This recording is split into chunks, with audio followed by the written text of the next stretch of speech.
Assalamualaikum warahmatullahi wabarakatuh dan selamat sejahtera. Baiklah, hari ini kita akan sambung mempelajari unit 5.4 iaitu teknologi kejuruteraan genetik. Jadi sila rujuk pada buku teks. Muka surat 100. Okey, first sekali kita kena faham. Sebelum tu cikgu nak tanya macam mana pelajar hari ni dah bersedia dengan untuk belajar sains? Tadi ada subjek apa? Ada subjek matematik tambahan. Kemudian ada sejarah. Sekarang waktu sains. Cikgu harap kamu masih lagi boleh belajar. Dan jangan lupa siapkan soalan Google Form dan juga buku SPS serta buku teks. So hari ini ada 3 tugasan. Google Form, buku teks dan juga buku SPS. Okey, so hari ini kita akan masuk unit 5.4 iaitu tentang teknologi kejuruteraan genetik. Okey. First, kita kena faham apa itu maksud kejuruteraan genetik, iaitu istilah yang digunakan kepada pengubahsuaian genetik sesuatu organisma. Okey, itu maksud kejuruteraan genetik. So dia telah mula diperkenalkan tahun 1971 hingga 1973. So siapa yang buat kajian tentang kejuruteraan genetik ni adalah pegawai sains kejuruteraan genetik. Okey, so kejuruteraan genetik ini biasanya dikaitkan dengan 3 kaedah atau 3 perkara iaitu DNA recombinant, organisma termodifikasi genetik atau genetically modified organism GMO dan juga terapi gen. Jadi hari ini kita akan belajar 2 sahaja kaedah kejuruteraan genetik iaitu DNA recombinant dan juga GMO, organisma termodifikasi genetik. Okey, untuk terapi gen, sekejap ya. Untuk terapi gen, kita telah belajar pada unit 5.3. Okey, kita lihat unit 5.3. Okey, ini adalah terapi gen. Kita dah belajar pada minggu lepas. Okey, iaitu di mana sel stem dikeluarkan daripada badan pesakit. Okey, kemudian kita ada gen normal dimasukkan ke dalam virus. Okey, yang ni ada pesakit punya, yang ini adalah virus punya. Dimasukkan ke dalam gen normal tu dimasukkan ke dalam virus. Kemudian dia insert virus yang mengandungi gen normal ke dalam sel stem pesakit. Kemudian sel stem pesakit berubah, kemudian dimasukkan semula ke dalam badan pesakit untuk dia melakukan pembahagian sel secara banyak. Lalu makin lama makin banyak sel dalam badan dia adalah sel yang normal dan bukan sel yang sakit tu. Alright. Okey, so sekarang ni kita sambung balik unit 5.4 iaitu teknologi DNA recombinant. Yang ni kaedah yang kedua. Okey. Okey, teknologi DNA recombinant merupakan teknologi yang menggabungkan 2 spesies yang berbeza untuk menghasilkan satu ciri genetik yang baharu. So, 2 spesies berbeza, dia gabungkan, so dia akan hasilkan ciri genetik yang baharu. Contohnya DNA daripada tumbuhan, dia kombinasikan dengan DNA daripada bakteria ataupun DNA manusia dikombinasikan dengan DNA daripada kulat untuk mencipta DNA hibrid. Hibrid maksudnya dia combination. So ada 2 combination dah, contohnya manusia dengan bakteria ataupun tumbuhan dengan bakteria. Dia kombinasi. Okey. Contoh yang digunakan dalam teknologi DNA recombinant adalah dalam penghasilan insulin. Dengan menggunakan bakteria. Insulin ini penting bagi pesakit diabetes mellitus atau pesakit kencing manis. Kerana pesakit ini tidak dapat menghasilkan insulin yang cukup untuk menukarkan gula dalam darahnya kepada glycogen. Jadi pesakit insulin ni pesakit diabetes mellitus ni perlukan insulin. So kita kena hasilkan insulin dengan menggunakan bakteria melalui teknologi DNA rekombinan. So sekarang ni kita akan bekerjasama dengan bakteria untuk mendapatkan insulin bagi membantu pesakit-pesakit kencing manis. Okey, so ini ialah sel pankreas manusia. Sel pankreas manusia berfungsi, fungsinya untuk menghasilkan insulin bagi mengawal paras gula dalam darah. Walau bagaimanapun, bagi pesakit kencing manis, dia tak dapat menghasilkan insulin ini. Jadi, dalam pankreas ni ada DNA. DNA di mana berfungsi untuk menghasilkan insulin. So, dia keluarkan. Kemudian dengan menggunakan enzim pemotong. Dengan menggunakan enzim pemotong, DNA dipotong. Dengan menggunakan enzim pemotong. So, dia potong yang ini. Dia ambil yang ini. Kemudian, ini adalah gen insulin bagi manusia. Kemudian dia masukkan ke dalam, ini merupakan DNA daripada bakteria. So yang ini, DNA daripada bakteria ni kita ambil DNA plasmid, kita keluarkan, kemudian kita potong. So yang kedua, DNA plasmid dipotong menggunakan enzim pemotong juga. So dia potong. Yang bahagian ni dia keluarkan. Kemudian, dia combinekan untuk membentuk DNA rekombinan. DNA plasmid combine dengan gen insulin bagi manusia yang tadi dah dipotong. So jadilah yang ini. Dipanggil sebagai DNA rekombinan. DNA rekombinan ni dikembalikan masuk ke dalam bakteria semula. So kita panggil bakteria itu sebagai bakteria rekombinan. So kita pergi pada yang ketiga. DNA rekombinan iaitu di mana terdapat kombinasi di antara DNA bakteria dan juga DNA manusia bagi penghasilan insulin. Dimasukkan kembali ke dalam sel bakteria tadi. Kemudian, bakteria rekombinan mengganda di dalam tangki penyampaian. So, ini tangki penyampaian. So, ini merupakan bakteria rekombinan. Ini adalah bakteria rekombinan. Dia akan membahagi. Membahagi mula-mula dapat 2, kemudian dia bahagi lagi. Sel ini sentiasa membahagi, dapat lagi 2, dapat lagi 2. Dia membahagi secara mitosis. Lalu kemudian dia ekstrak, pengekstrakan dan penurunan insulin manusia daripada bakteria rekombinan dilakukan untuk menghasilkan insulin manusia. Lalu insulin manusia ni disuntik ke dalam pesakit kencing manis untuk mengawal paras gula. Sebab itu kita nampak pesakit kencing manis yang tahap yang dah teruk, dia perlu suntik insulin pada badan dia untuk mengawal paras gula. Kita pergi pada kaedah kejuruteraan genetik yang ketiga, iaitu organisma termodifikasi genetik ataupun GMO, genetically modified organism. Genetically modified organism, iaitu ia merupakan organisma yang terdiri daripada tumbuhan, haiwan, bakteria ataupun virus yang diubah suai secara genetik untuk tujuan tertentu. So, melalui teknologi ini, ia akan menggabungkan gen daripada 2 spesies yang berbeza. Malahan boleh dilakukan dengan menggabungkan gen haiwan dan juga gen tanaman atau gen bakteria untuk menghasilkan organisma termodifikasi genetik GMO dengan ciri yang baharu. Sama juga macam tadi. Teknologi DNA rekombinan berlakunya combination. Contohnya bagi penghasilan insulin daripada bakteria dan juga manusia. Kalau organisma ni kita nak hasilkan organisma terus dengan menggabungkan 2 spesies yang berbeza, sama ada daripada haiwan atau daripada tanaman ataupun daripada bakteria. So fungsinya kenapa kita lakukan kejuruteraan genetik ataupun GMO ni adalah yang pertama kita lihat kat sini, tujuannya untuk apa? Untuk meningkatkan kualiti komersial sesuatu tanaman. Contohnya ini adalah tanaman jagung, contoh makanan yang dimodifikasi secara genetik untuk menghasilkan jagung, supaya kita dapat meningkatkan kualiti komersial yang kita nak.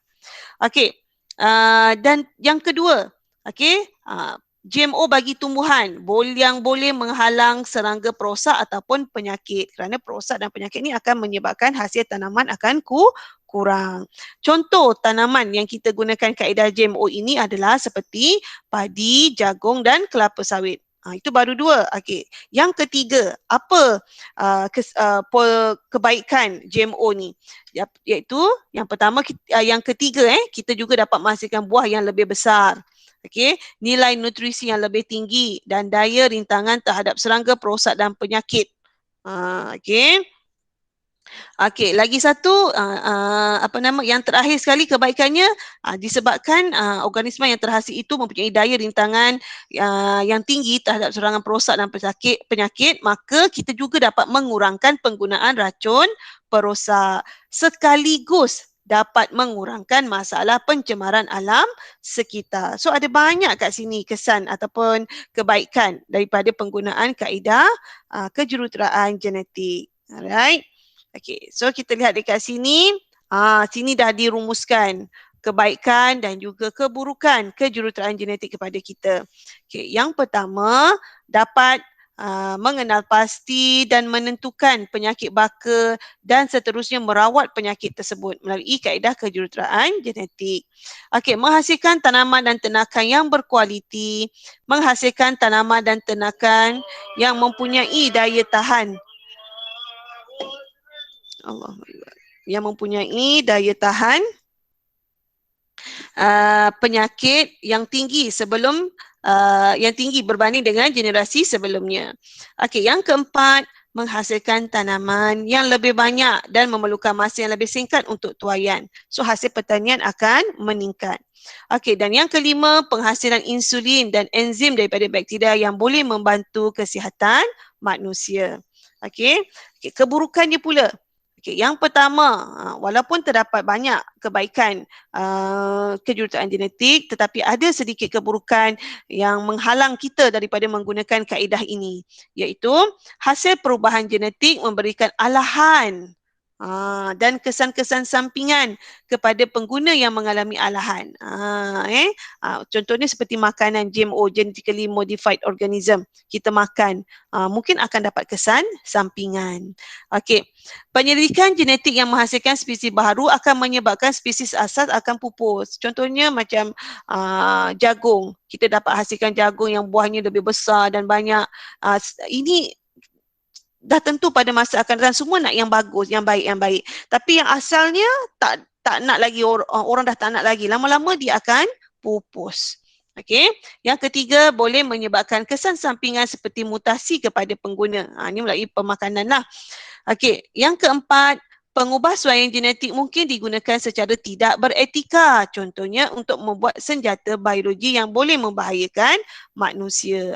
Ini contohnya dalam 2 atau 3 negara yang berperang, dia menggunakan senjata biologi untuk menjatuhkan negara yang dimusuhinya. Okey, yang kelima, menghasilkan organisma yang mempunyai daya tahan yang tinggi terhadap pestisid. Pestisid, apa maksud pestisid? Pestisid merupakan racun perosak. Jadi kita sekaligus dapat mengurangkan penggunaan racun perosak. Tapi bila kita dah hasilkan organisma yang gabungan daripada 2 spesies yang berlainan ni, so organisma tersebut mempunyai daya tahan terhadap pestisid.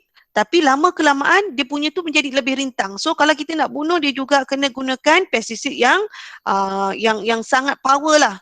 Baru kita dapat musnahkan organisma tersebut. Alright. So etika-etika dalam kejuruteraan, teknologi kejuruteraan genetik, iaitu yang pertama, pastikan penyelidikan genetik perlu dijalankan dengan integriti yang tinggi agar tidak menyalahi moral dan agama. Contohnya yang menjadi isu seperti pengklonan. Okey, pengklonan juga seperti mana kita mesti berwaspadalah. Tujuan sebenarnya pengklonan tu adalah untuk apa? Telah jadi isu pada satu masa dulu. Okey, yang kedua, teknologi kejuruteraan genetik dapat membantu manusia dari segi kesihatan seperti mencipta insulin.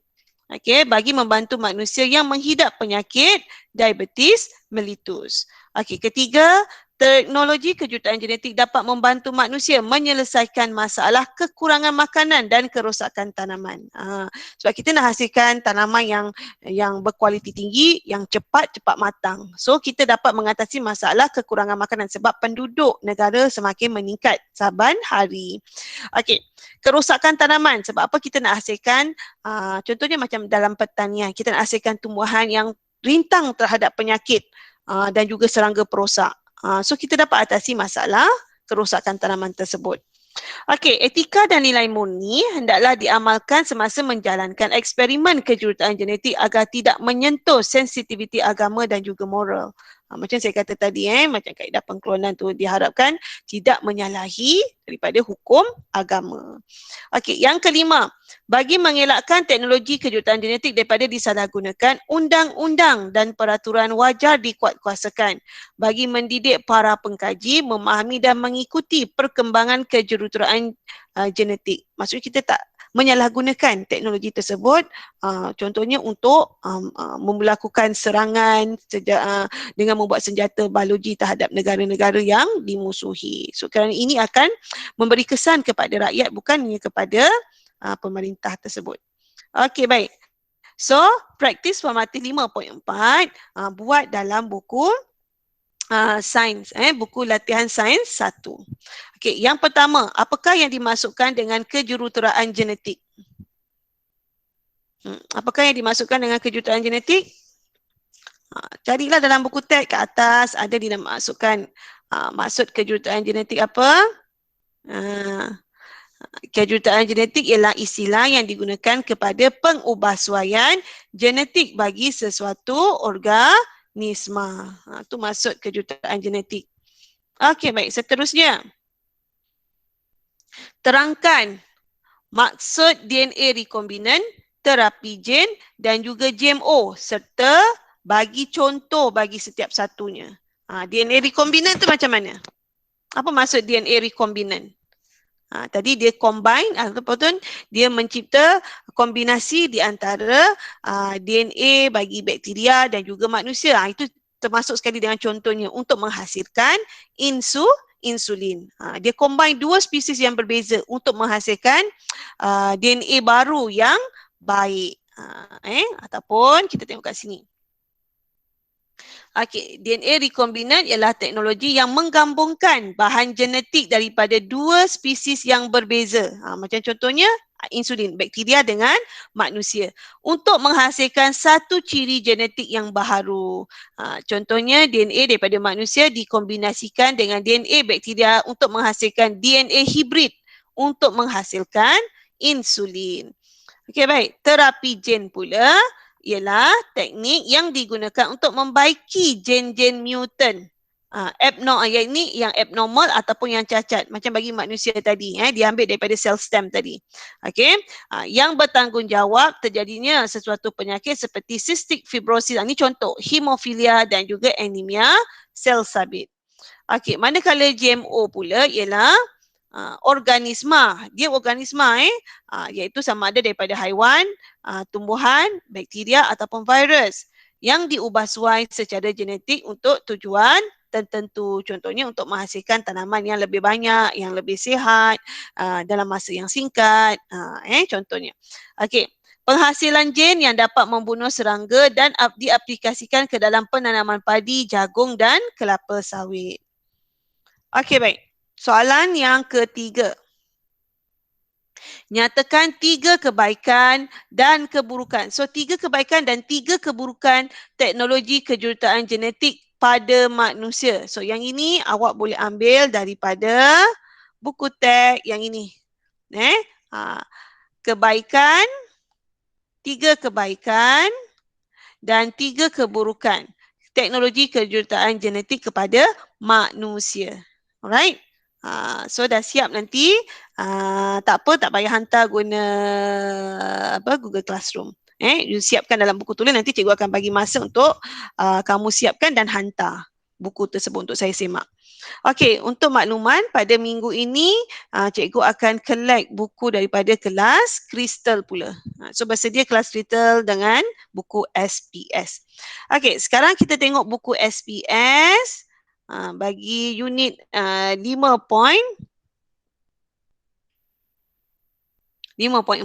iaitu pada muka surat 50.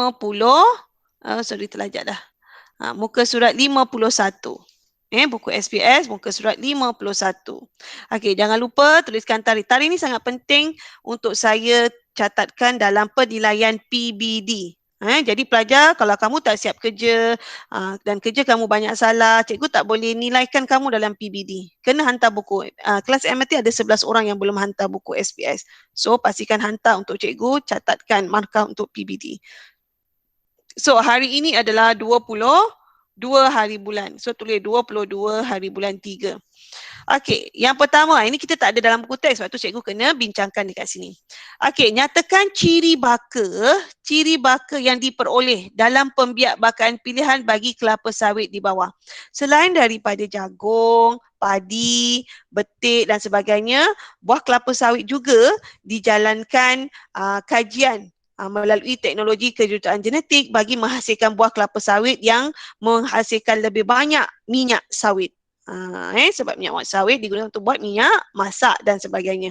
Okey, ini merupakan kacukan, dia kacukan di antara spesies dura dan juga spesies piscifera. So kita lihat apa ciri-ciri bagi buah kelapa sawit dura dan piscifera.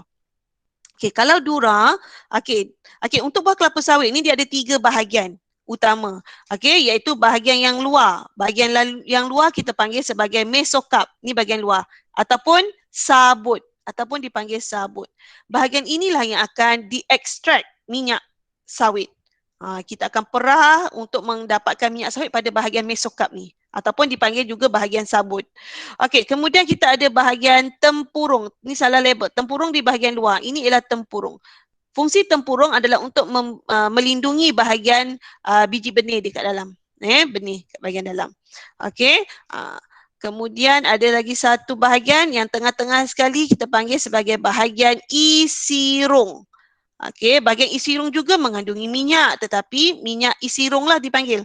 Dipanggil bukan minyak kelapa sawit, minyak isirung. Dan minyak ini sedikit saja sebab bahagian tempurung, bahagian tengah ni, bahagian isirung ni semua kecil saja. So dipanggil minyak isirung. So dia bahagian ni sikit saja minyak. Alright. Okay, untuk bahagian buah kelapa sawit dura, bahagian mesokarpnya nipis. So, tak baguslah sebab kita nak minyak yang banyak pada bahagian mesokarp. So, ciri ni kita tak nak, tak bagus. Okay, kemudian tempurungnya tebal. Apa fungsi kita nak tempurung yang tebal? Kalau tempurung tu tebal, dia akan menjadikan bahagian mesokarp tu nipis. So, kita tak nak yang ni. Tapi, kita tengok ciri yang ketiga. Saiz buah kelapa sawit ni lebih besar. So, ini yang kita nak. Sebab buah kelapa sawit yang besar akan menghasilkan minyak yang banyak. Okey, bagi piscifera pula, mesokarpnya tebal. So, ini ciri yang bagus kita nak. Bahagian tempurungnya nipis. Ini pun kita nak. Okey, dan saiznya kecil. Ini yang kita tak nak. So, kita combinekan kedua-dua buah kelapa sawit ini melalui kejuruteraan genetik untuk menghasilkan buah kelapa sawit yang dikenali sebagai Tinera. Okey, buah kelapa sawit Tinera ini bila dia dah combine, jadi dia akan menghasilkan mesokarp yang apa? Mesokarp yang nipis ke nak mesokarp yang tebal? Siapa boleh jawab? Mesokarp yang nipis ke mesokarp yang tebal?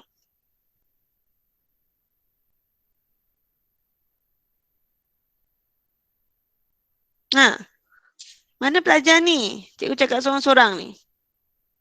Mesokarp yang nipis ke mesokarp yang tebal? Mesokarp yang tebal. Ya, bagus. Mesokarp yang tebal. Kenapa kita nak mesokarp yang tebal? Sebab mesokarp ni dia mengandungi minyak sawit. Bila dia tebal, maka banyaklah minyak sawit yang boleh diperah dan diekstrak. Okey, baik. So, yang kedua pula, tempurung. Kita nak tempurung yang tebal ke kita nak tempurung yang nipis? Tinera ni.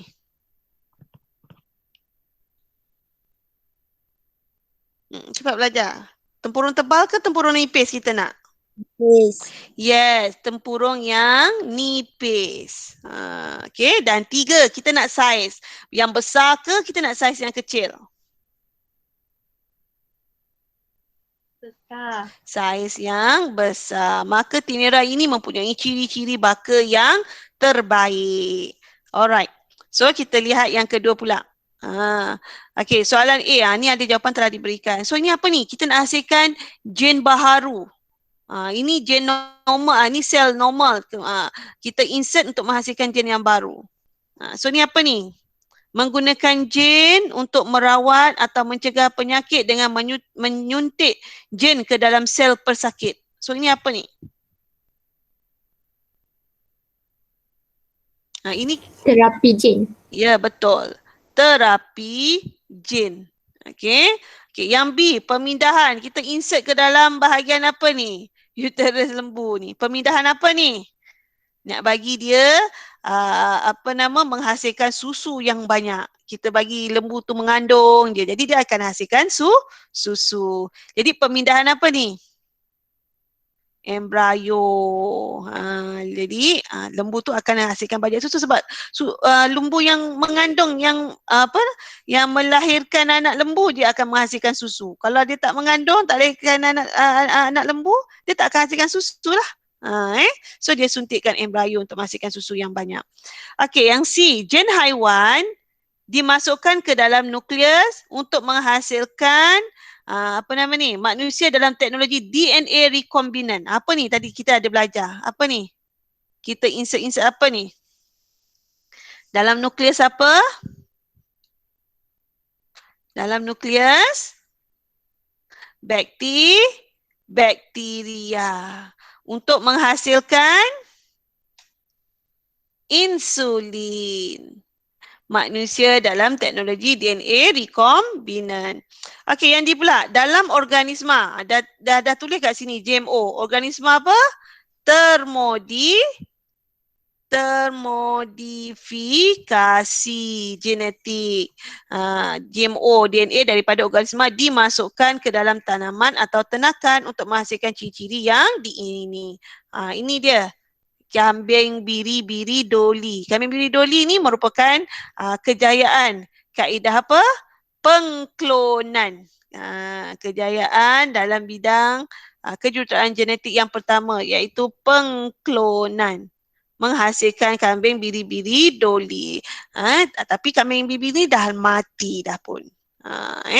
Alright, so kita dah habis kedua tugasan iaitu buku teks dan juga buku SPS. So ada lagi satu tugasan tugasan Google Form untuk kamu buat. Okey, ada apa-apa soalan tak? Saya rasa untuk unit ini dia agak senang sikit. Tapi yang penting dalam peperiksaan dia akan keluar untuk soalan pilihan, wajarkan. Bermakna kamu kena tahu kebaikan dan juga keburukan kejuruteraan genetik. Dan contoh-contoh kejuruteraan genetik iaitu ada 3 tadi kan. DNA recombinant, kita ada terapi gen dan juga kita ada GMO, genetically modified organism. So awak kena tahu 3 kaedah tu dan awak kena tahu kebaikan dan keburukan. Itu saja yang akan disoal dalam kertas 2. Okey? Ada apa-apa soalan tak? Kalau tak ada apa-apa soalan, cikgu akan berhenti sampai setakat ini. Kalau ada sekiranya ada soalan yang terbit, tiba-tiba awak boleh tanya cikgu melalui WhatsApp. Alright? Okey, terima kasih pelajar. Kita jumpa lagi. Terima kasih cikgu. Sama. Terima kasih cikgu. Sama. Terima kasih cikgu. Sama-sama. Terima kasih cikgu. Sama-sama Dinesh.